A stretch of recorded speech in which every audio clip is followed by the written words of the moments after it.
Özü neyiniz var ekan, ne içinizde energiyangiz var adam ekan da siz. Değeri kaça verasiz? Adam o teminler yine bu tür konuşuyorlar. Şunlara silah hamtakı Türkiye'de bilmem. Yaz karandayı muamma gitti mi? İç yürüyüş gitti mi? Açık etti koyuyor, işe çıkıp tekrar çıkıyor. Kayıt yok aldı. Kayıt açık etti koyuyor.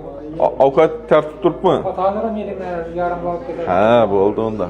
Oraya bitti ikide kurallar sürelim. O da var. Kayıt gelmedi o gittin. Ya ölüm payı yok bir kayıt gelmedi. Biz akşam işte geldik. No. Yüklemeye geliyoruz. Kayısı rayonundansa? Mangıt'tan ha? Bu rekonstruksiya koşuladı ona. Çay bu ha operasyonu?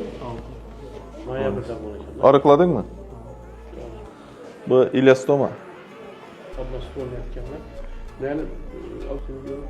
Ha, çözmeyin tezleştirip.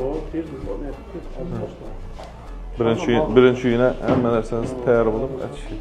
Yaxşımısınız? Biz oturuşluk yok mu? Normal mi? Jatırıyorum mu? Balam gibi durup.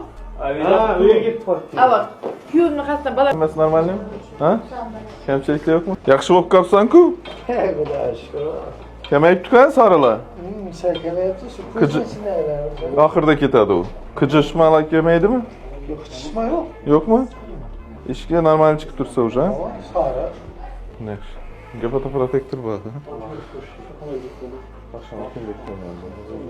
Yaxşımısın? Yaxşımısınız? Bezovtachilik yok mu? Hammasi yaxshimi? Endi bize de oshqozon kesildi-ku. Shundan keyin bitta bir qaytarasimiz degandan bo'ladi. O'sha неприятный ощущение, endi massash ketadi-da. Unga qarab o'tirmay, qorinni boylab turib yurish kerak. Suyuqlik ko'proq ichish kerak. Yaxshi? Молодец. Sizni yo'q aytib yuribmiz biza qidirib. Yaxshi. Ichkisiz? Yaxshi, yaxshi. Muomala yo'q qoldimi? Qolib Qanamadimi keyin? Ya, qo'rqyapsiz. Yaxshi, qisdan men keting. Bezovtachilik yo'qmi?